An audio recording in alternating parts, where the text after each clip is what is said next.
Hi, everyone, and thanks for joining. My name's Emmanuel Hart from Friends for Good, and I'm joined here with Craig Donovan as we talk about his upcoming Scottish adventure. So, Craig, for people hearing about this adventure for the first time, it'd be great for you to share a little bit about your background and your personal journey and what brought you here today. G'day, I'm Craig. I grew up in West Australia, but now called Tassie home. Work as a physiotherapist, and I guess through my work, I see um, how much loneliness can affect people's mental and physical health. Particularly in the hospital, working a lot with elderly people, and I think as a society in general, particularly Western cultures, um, probably don't do enough to support elderly people. And the more that I've sort of guess dug into loneliness, I've realised how much of a um, issue I guess it's becoming amongst all age groups. Um, I guess undertaking this journey as a bit of a personal feat, just to try and test my body and mental strength, but at the same time, seeing if I can build some connections along the way. Amazing. And for the people who don't know, the adventure you're going to do, which is the Scotland North Coast 500-mile run. Yep. Maybe tell us a bit more about what that adventure is and what's going to make it unique for you. Some friends I met earlier in the year had mentioned there's this drive in Scotland called the North Coast 500. 500-mile drive from Inverness that loops around back to Inverness, going through the Scottish Highlands and along the coast. I've always had a bit of a dream of doing a big long run, but thought, is there a way that I can be self-supported to not to have to rely on anyone? I've had this idea floating around in the back of the head for a little while about pushing a wheelbarrow. The plan is to push a wheelbarrow for the full 500 miles, aiming to average a marathon a day. But I guess the main part of this journey is about building connection and making friends. And so the plan is to stop at every nursing home that I come across, and also in pubs to have some chats with locals, and hopefully make a few people laugh and smile along the way. Amazing. And in terms of your inspiration for this trip, you touched on sort of being a physio and how you sort of see quite a bit in your work. And just before this quick Q&A, we were talking about sort of the sunshine therapy and just the difference that conversations can make. Did you maybe just want to touch on again sort of any particular experiences or people that have influenced your decision to do this journey? Yeah, I guess there's a number of people, so I probably can't mention them all, but I think everyone you meet in life can play a big role without them knowing, whether it's a 5-minute chapter of your life or a whole book. But in particular, I think one of my mates, Dan, back in Tassie, I do a lot of trail runs with him, and he sort of got me into trail running. And I thought of how many times, we're out, we always have great chats and sort of build that connection.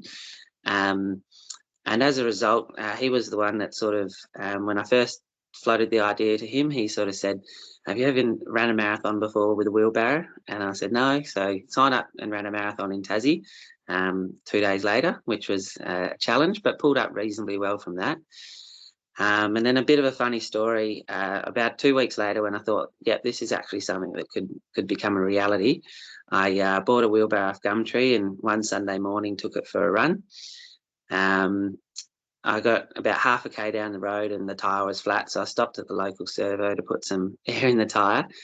And this fellow in his late 70s, early 80s sort of walked out, and he said, "When I drove past, I thought you were knocking the wheelbarrow off, but now I see the weight in it. You've got me a bit confused."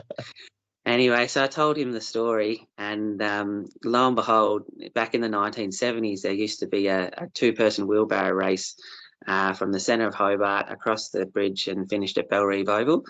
And turns out him and his mate held the record for it. So we got chatting, and probably stood chatting there for about 10, 15 minutes, and I sort of just couldn't believe that actually happened. And as I went to say see ya, a lady sort of walked past and said good morning to the gentleman, and asked how he was, and he said, "Oh, not too well. My wife passed away at Christmas time, and got to do a few rounds of radiation left for this cancer." And that was sort of a really tipping point, I guess, in my journey. It made me think I never would have striked up this conversation if I didn't have the wheelbarrow, and it sort of, I guess, doubled as an icebreaker. And yeah, that conversation really boosted me for the day, and hopefully, it put a smile on his face. And I'm guessing it did, because he said, "I'd love to know whenever you get back, to take you to the pub and have a couple of beers and hear all about your journey." So I think, yeah, there's lots of people, countless sort of stories of people who inspire me, and have sort of helped along with this journey. But yeah, I guess it's those small chats that can really potentially make a big difference in lives. Yeah, it is amazing how sort of one small conversation, you never know sort of what's behind the facade, and just the impact that can have in improving people's mood is pretty amazing, and overall well-being as well. Yeah. So I guess back to the Scottish adventure, what are your main sort of lofty goals and aspirations? Obviously, you're raising awareness for loneliness and some much needed funds as well. But what are the sort of general goals and aspirations for the trip?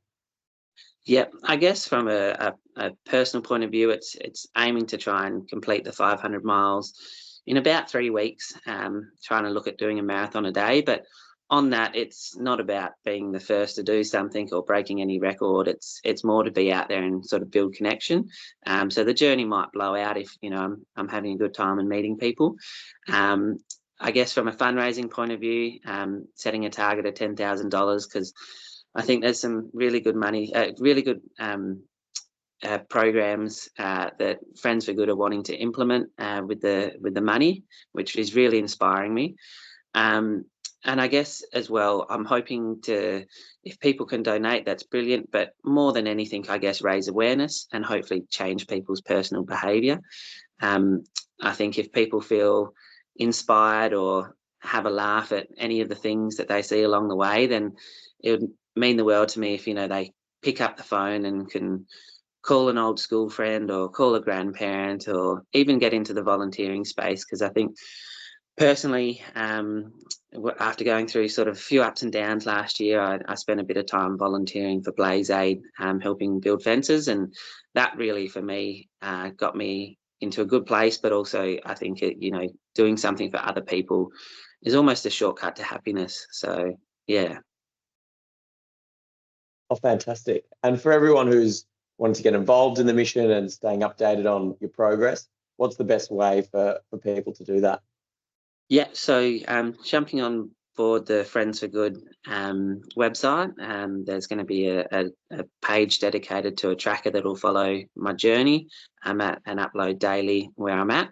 Um, Also through Instagram, if people want to follow at Scottish Wheelbarrow Adventure, I'll be trying to put a daily video up there, and it's going to hopefully have a few insights into where my brain might go, and things that I might learn along the journey, but also hopefully a fair bit of funny stuff, just to make hopefully a few people smile.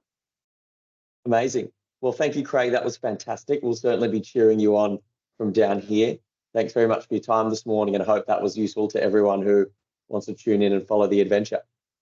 Thanks very much, Manuel. Thanks, Craig.